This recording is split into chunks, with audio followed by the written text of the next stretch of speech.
محبوب رب المشرقین والمغربین المزین بكل زین جد الحسن والحسین جد الحسن والحسین مولانا و مولا الثقلین نبی الانبیاء عظیم الرجا امین جود العطا شفیعنا یوم الجزا کنت آدم بین الطین والماء سیدنا و سندنا و حبیبنا و حبیب ربنا و طبیبنا و طبیب قلوبنا و طبیب ایماننا و طبیب جاننا و وکیلنا و کفیلنا و ملیکنا و حدینا و مرشدنا و مولانا و ملجانا و اولانا و اولانا و نورنا و نور اولنا و نور آخرنا و نور ظاہرنا و نور باطننا و نور ایماننا و نور جاننا و نور ربنا محمد وعلى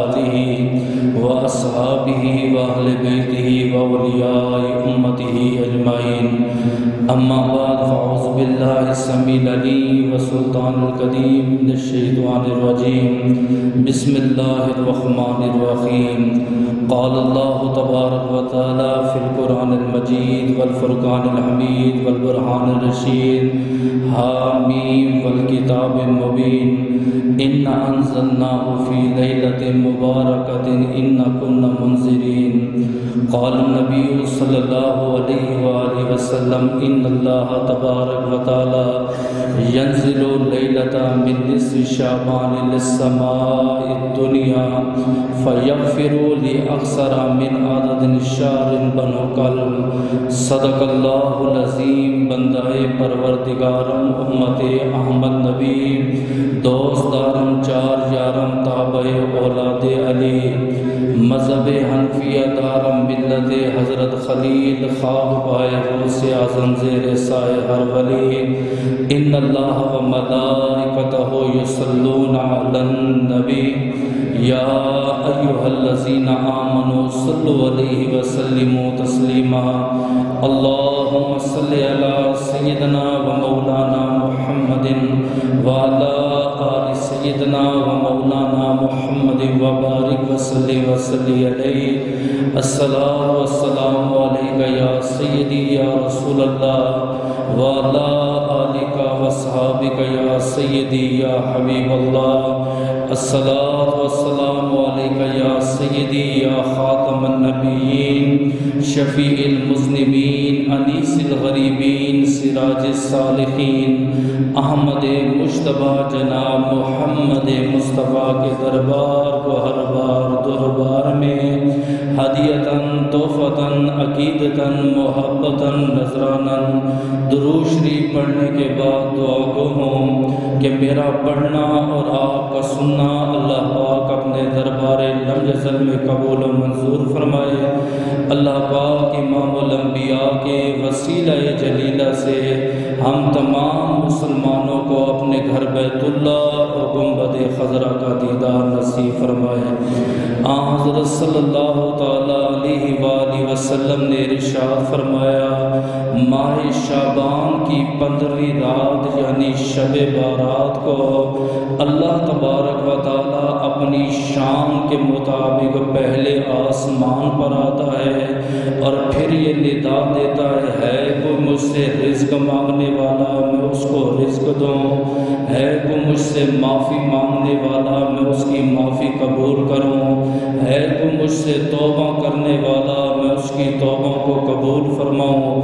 حضور فرماتے ہیں صبح صادق تک یہ ندا جاری رہتی ہے اور اللہ تبارک و تعالیٰ میری امت کی بخشش فرماتا رہتا ہے۔ عرض کی اللہ کے رسول اللہ پاک کتنے گناہ گاروں کی بخشش کا اعلان فرماتا ہے۔ آپ نے فرمایا بنو کلب کی جتنی بکریاں ہیں ان کے جسم پہ جتنے بال ہیں اللہ ان بالوں کے برابر گناہ گاروں کی بخشش کا اعلان فرماتا ہے۔ میری خالق کائنات سے دعا ہے جب شب بارات کی رات ہو اللہ تبارک و تعالی جب بخشش کا اعلان فرمائے اس میں میرا نام بھی آ جائے، آپ کا نام بھی آ جائے۔ اللہ پاک اپنی عظیم و شان کتاب قرآن پاک فرقان حمید برہان رشید میں شب بارات کا ذکر فرما رہا ہے۔ ماہ مبارک ماہ شعبان المعظم ہے جس کے بارے میں حضور علیہ السلام نے ارشاد فرمایا رجب الشہر اللہ و شعبان الشہر و رمضان الشہر امتی۔ آپ نے فرمایا کہ رجب جو ہے وہ اللہ کا مہینہ ہے، شعبان میرا مہینہ ہے، رمضان میری امت کا مہینہ ہے۔ جو بندہ رجب کی تعظیم کرے گا، شعبان کی تعظیم کرے گا، رمضان کی تعظیم کرے گا، خدا بھی راضی ہوگا، مصطفیٰ بھی راضی ہوگا۔ دوسری حدیث پاک کے یہ الفاظ ہیں، حضور علیہ السلام نے ارشاد فرمایا الرجب تطہیر البدن وشعبان تطہیر القلب ورمضان تطہیر الروح۔ آپ نے فرمایا جس نے رجب کی تعظیم کی اللہ اس کے بدن کو پاک فرمائے گا، جس نے شعبان کی تعظیم کی اللہ اس کے دل کو پاک فرمائے گا، اور جس نے رمضان کی تعظیم کی اللہ اس کا جسم بھی پاک فرمائے گا اور خدا اس کی روح کو بھی پاک فرمائے گا۔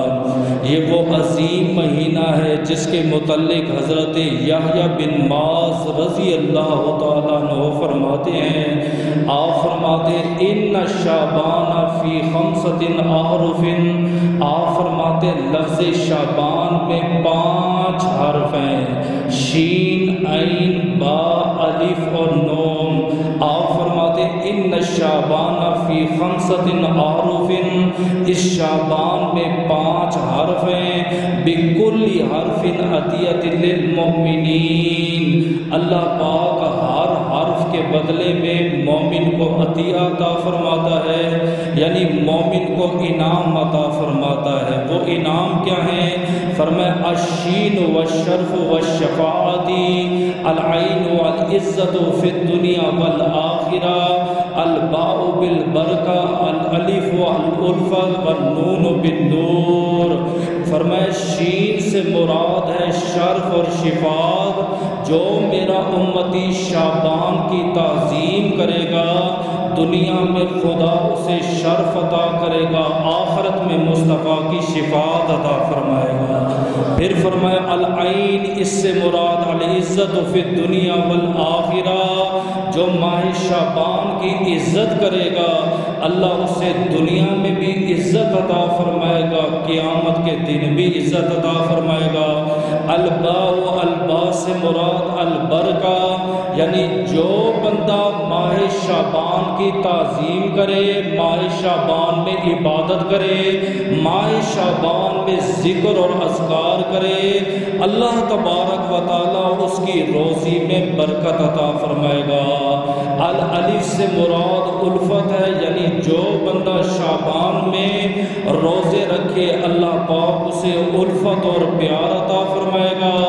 النون سے مراد نور ہے، فرمایا اگر میرا امتی مر گیا اس کی قبر میں بھی نور ہوگا، اس کی آخرت میں بھی نور ہوگا۔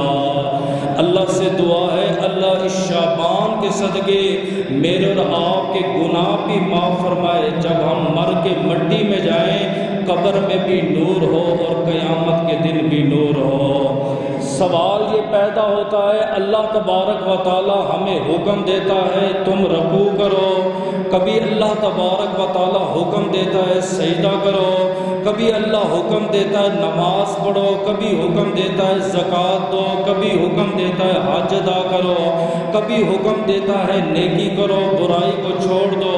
ہمیں اللہ پاک ہر وقت نیکیوں کا حکم دیتا ہے، جبکہ اس رب کو نہ ہمارے رکوع کی ضرورت ہے، نہ ہمارے سجود کی ضرورت ہے، نہ ہمارے ذکر کی ضرورت ہے، نہ ہمارے اذکار کی ضرورت ہے، نہ ہماری تسبیح کی ضرورت ہے، نہ ہماری تحلیل کی ضرورت ہے، نہ اسے اپنی بندگی کے لیے ہماری ضرورت ہے۔ جب خدا کو رکوع اور سجود کی ضرورت نہیں پھر خدا ہمیں حکم کیوں دیتا ہے؟ بلا تمثیل میں سمجھانے کے لیے کہہ دوں، اگر آپ کو ہو کہ میں رکوع اس لیے کرتا ہوں کہ میرے رب کو ضرورت ہے، خدا کے ایسے لاکھوں فرشتے موجود ہیں جو اللہ کو رکوع کیے ہوئے ہیں۔ اگر آپ کہیں کہ میں سجدہ کرتا ہوں میرے رب کو ضرورت ہے، خدا کے ایسے لاکھوں فرشتے ہیں جو خدا کے دربار پہ سر بسجود ہیں۔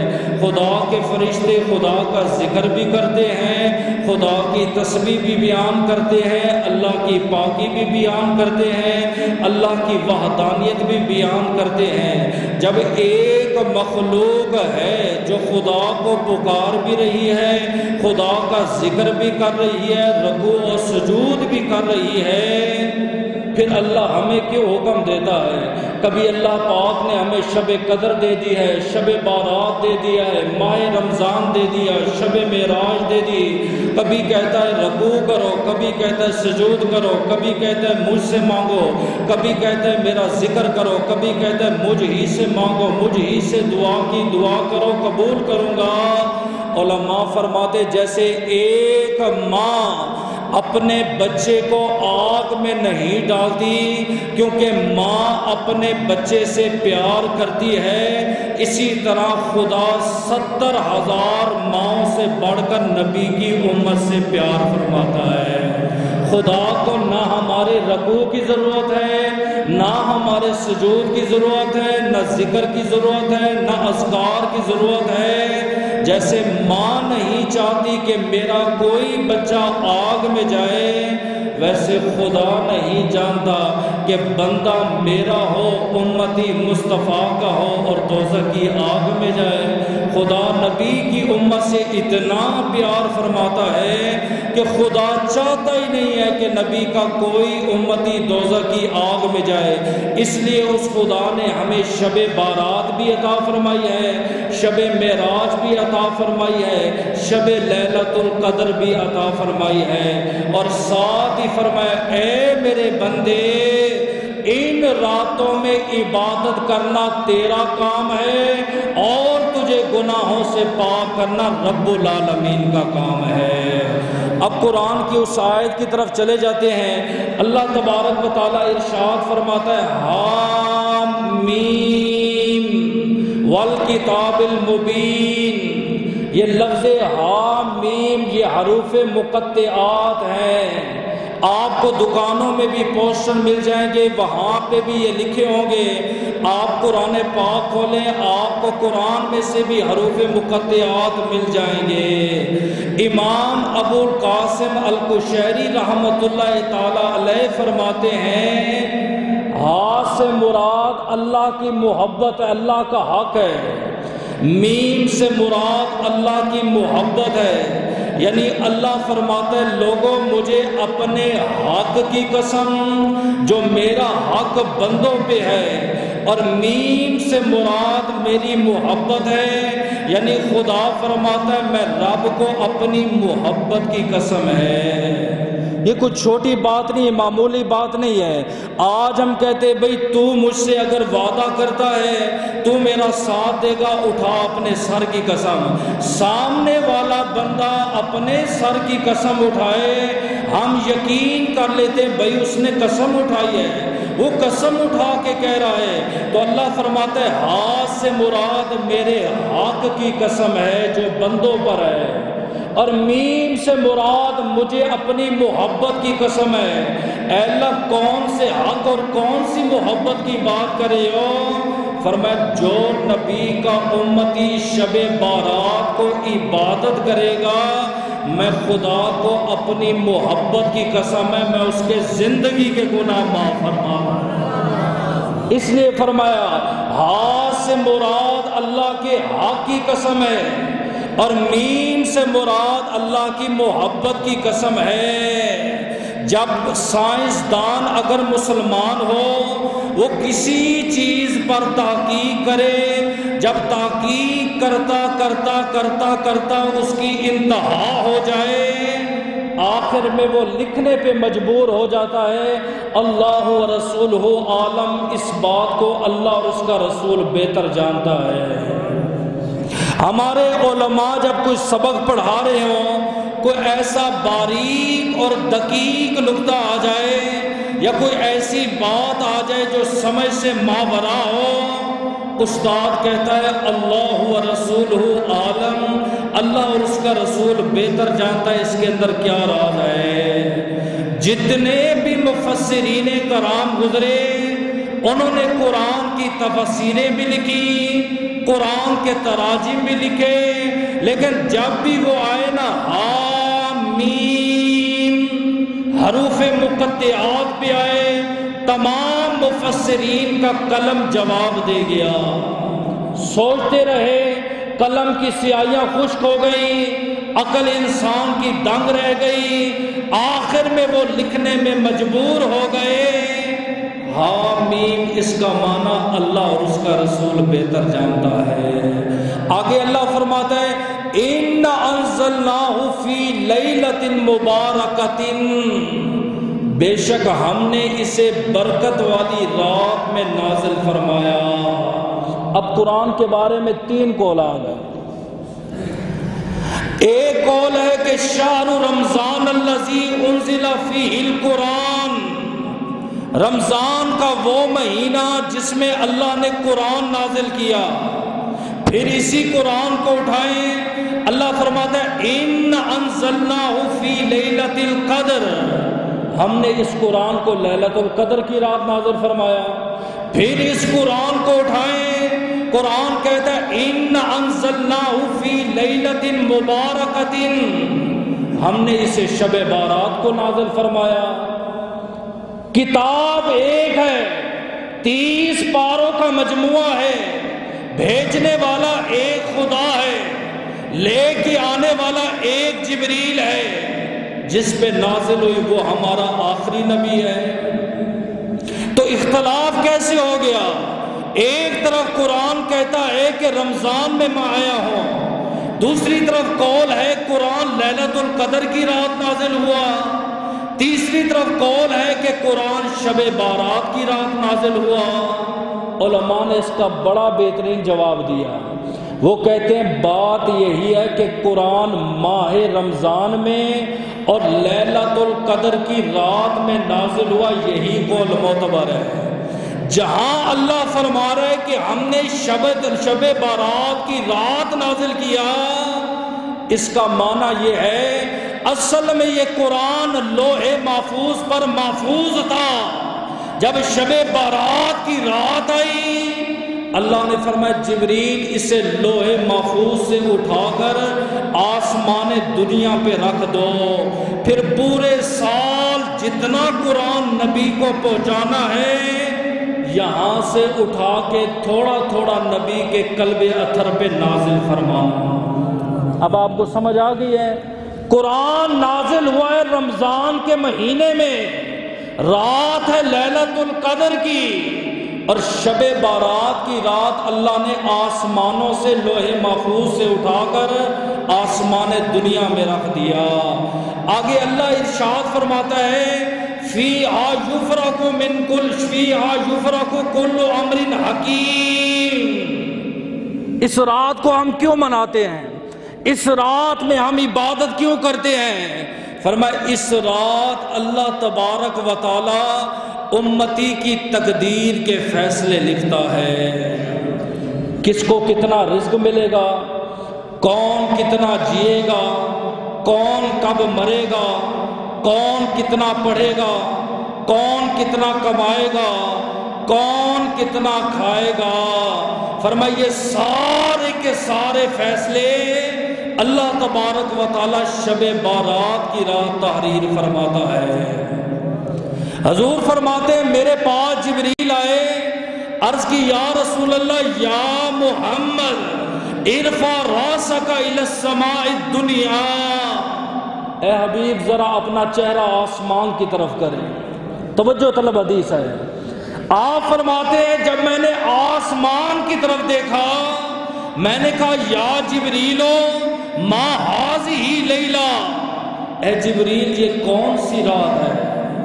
جبریل نے کہا یفتح اللہ ثلاث مئۃ ابواب من ابواب الرحمن، یہ وہ عظیم رات ہے، اس رات اللہ نے رحمت کے 300 دروازے آپ کی امت کے لیے کھول دیے ہیں۔ عقیدہ سنیے گا، آپ فرماتے ہیں میں اپنے گھر میں موجود تھا، جبریل امین میرے پاس آئے اور کہا ارفع راسک یا محمد۔ جبریل ہو کے میرے نبی کو یا محمد بھی کہہ رہا ہے اور ساتھ ہی کہہ رہا ہے اپنا سر اٹھائیں، اور نبی نے سر اٹھایا، آپ نے رحمت کے سارے دروازوں کو دیکھا۔ عقیدہ جبریل کا بھی یہی تھا، نبی فرش پہ بیٹھ کر عرش الہی کو دیکھ لیتے ہیں۔ آپ جبریل امین پھر میرے پاس آئے، یا محمد ارفع راسک الی السماء، آقا ذرا پھر آسمان کی طرف دیکھیں۔ آپ فرماتے ہیں میں نے پہلے آسمان کی طرف دیکھا، اس کا دروازہ فرشتوں نے کھولا، لکھا تھا جس نے آج کی رات رکوع کیا اس امتی کے لیے خوشخبری ہے۔ آپ فرماتے دوسرا دروازہ کھلا، لکھا ہوا تھا جس نے آج کی رات سجدہ کیا اس امتی کے لیے خوشخبری ہے۔ آپ فرماتے میں نے چوتھا دروازہ دیکھا، چوتھا دروازہ کھلا، لکھا ہوا تھا جس نے آج کی رات اپنے رب سے مانگا اس کے لیے بھی خوشخبری ہے۔ آپ فرماتے میں نے پانچواں دروازہ دیکھا، لکھا ہوا تھا جو خوف خدا سے رویا اس کے لیے بھی خوشخبری ہے۔ آپ فرماتے چھٹا دروازہ کھلا، میں نے دیکھا کہ لکھا ہوا تھا جو آج کی رات رب سے توبہ کرے اس کے لیے بھی خوشخبری ہے۔ اور میں نے ساتویں دروازے کو دیکھا، اس پہ فرشتوں نے لکھ دیا اے حبیب آپ کے رب نے یہ وعدہ کیا ہے اس رات توبہ کرنا آپ کی امت کا کام ہے اور آپ کی امت کے گناہوں کو پاک کرنا میں رب العالمین کا کام ہے۔ 7 دروازے حضور فرماتے زمین پر بیٹھ کے دیکھے، ہر دروازے پر کسی نہ کسی عابد کی تحریر تھی، جو رکوع کرے گا اس کے لیے بھی خوشی ہے، جو سجدہ کرے گا اس کے لیے بھی خوشی ہے۔ اما عائشہ فرماتی ہیں، آپ فرماتی ہیں جیسے مسلمانوں کی 2 عیدیں ہیں، عید الفطر اور عید الاضحیٰ، آپ فرماتی ہیں فرشتوں کی بھی 2 عیدیں ہیں، ایک ہے شب عرفہ اور دوسری ہے شب بارات۔ جب شب بارات کی رات ہوتی ہے خدا کے فرشتے آسمانوں پر عید مناتے ہیں۔ اور اما عائشہ دوسری روایت بیان کرتی ہیں، آپ فرماتی ہے ایک رات میں اٹھی، میں نے دیکھا کہ نبی بستر پہ موجود نہ تھے۔ اس کو بڑے غور سے آپ نے سننا ہے۔ آپ فرماتی ہے میں نبی کو تلاش کرنے کے لیے نکلی، میں نے دیکھا کہ اللہ کے رسول جنت البقیع سے واپس آ رہے تھے یا جنت البقیع میں دعا مانگ رہے تھے۔ میں واپس آ کے بستر پہ سو گئی، اللہ کے رسول آئے، ابھی بات نہیں ہوئی، نبی کو پتہ بھی نہیں ہے کہ حضرت عائشہ صدیقہ میرے پیچھے آئی ہے۔ آپ فرماتی میرا دل دھڑک رہا تھا، میرے دل میں یہ خیال آیا کہ شاید میرے نبی مجھے چھوڑ کر کسی اور بیوی کے پاس چلے گئے۔ آپ کہتی ہیں میرے دل میں خیال آیا، نبی سے کلام بھی نہ ہوا، اور میں سوچ رہی تھی کہ نبی سمجھ رہے ہیں عائشہ سوئی ہوئی ہے۔ آپ فرماتے حضور میرے بستر کے قریب آئے، فرمایا عائشہ تیرا نبی تیرے ساتھ غداری نہیں کر سکتا۔ آپ کیا سوچتی ہو آپ کے حقوق تلفی کر کے میں کسی اور کے حقوق پورے کروں گا؟ ایسا نہیں ہو سکتا۔ میں نے عرض کی اللہ کے رسول آپ کیوں گئے تھے؟ آپ نے فرمایا آج کی رات شب بارات کی رات ہے، آج کی رات تقدیر کے فیصلے ہوتے ہیں۔ میں نبی جنت البقیع میں گیا مرحوموں کے لیے دعا کرنے کے لیے، اس رات میں نے روزہ دن کا روزہ بھی رکھا، تاکہ جب میرے اعمال آسمانوں پہ اٹھائے جائیں اس حال میں کہ میں نبی روزے میں ہوں۔ اختلاف کیا ہے؟ وہ کہتے ہیں بھئی شب بارات کی فضیلت پر 5 حدیثیں ہیں اور پانچوں کی پانچوں ضعیف ہیں، کسی صحیح حدیث سے شب بارات کی فضیلت ثابت نہیں۔ ہم کہتے نہ اس دن کا روزہ ثابت ہے، نہ کوئی فضیلت ثابت ہے، لہذا اس دن اعتکاف بیٹھنا، اس دن روزہ رکھنا، اس دن راتوں کو مسجد میں جاگنا، یہ بدعت ہے، جائز نہیں ہے۔ لوگوں سے یہ بات کرتے ہیں، آگے عوام ہماری سادی ہے، ان کی باتوں میں آ جاتی ہے۔ میں ایک لمحے کے لیے اس مولوی سے سوال کرتا ہوں، مولانا صاحب یہ جو شب بارات آتی ہے، بندے خدا کی عبادت کرتے ہیں، بندے خدا کا ذکر کرتے ہیں، عبادت کرنے کے لیے بھی آپ سے سرٹیفکیٹ لینا پڑے گا؟ اور تو خدا ہے، وہ خدا کہتا ہے دن ہو یا رات ہو میرا بندہ مجھے پکارے گا، میں اس کی پکار سنوں گا۔ اس نے آج تک نہیں کہا کہ شب بارات اس کے متعلق جتنی حدیثیں ہیں وہ ضعیف ہیں۔ کیا خدا نے کہا ہے؟ کیا میرے نبی نے کہا ہے کہ یہ جو میں حدیثیں بیان کر رہا ہوں یہ ساری کی ساری ضعیف ہیں؟ جب میرے خدا نے نہیں کہا، نبی نے نہیں کہا، علماء فرماتے خدا کا شکر ادا کرو۔ اگر نبی کی امت نے اپنے لیے ایک رات کا انتخاب کر لیا ہے، اس رات آ کے وہ اللہ کے دربار میں توبہ کرتے سجدہ کرتے ہیں، اس سے بڑی ہمارے لیے کوئی نعمت ہی نہیں ہے۔ خدا کے بندے خدا کے گھر میں آنا چاہ رہے ہیں اور عبادت سے روکنا، ذہن میں رکھیے گا یہ شیطان کا کام ہے۔ مسلمان کبھی بھی عبادت سے نہیں روکے گا، شیطان کا کام ہے۔ دوسری بات، حدیث ضعیف جو ہے عقائد میں معتبر نہیں لیکن فضائل میں معتبر ہے۔ ہم شب بارات کی فضیلت کے لیے ان حدیثوں کو پڑھتے ہیں۔ آگے علماء فرماتے اس رات کے 3 نام ہیں۔ ہمارے پاکستان میں ایک نام مشہور ہے، 3 نام ہیں۔ لیلۃ المبارکہ، برکت والی رات۔ کیوں کہا جاتا ہے؟ جبریل امین نبی کے دربار میں آئے، اللہ کے دربار میں حاضر ہوئے، اے اللہ آج رات میں ایسی عبادت کروں گا، ایسی عبادت کروں گا جب سے آدم اور جب تک محمد صلی اللہ علیہ وسلم اور جب تک قیامت آئے گی آپ کی کائنات میں کوئی نبی ولی نے بھی ایسی عبادت نہ کی ہوگی۔ اے جبریل وہ عبادت تو کر کے دکھاؤ۔ 30,000 سال تک آپ نے قیام کیا، 30,000 سال آپ رکوع میں رہے، 30,000 ایک سجدے میں، اور ہر رکعت میں 2 سجدے ہیں۔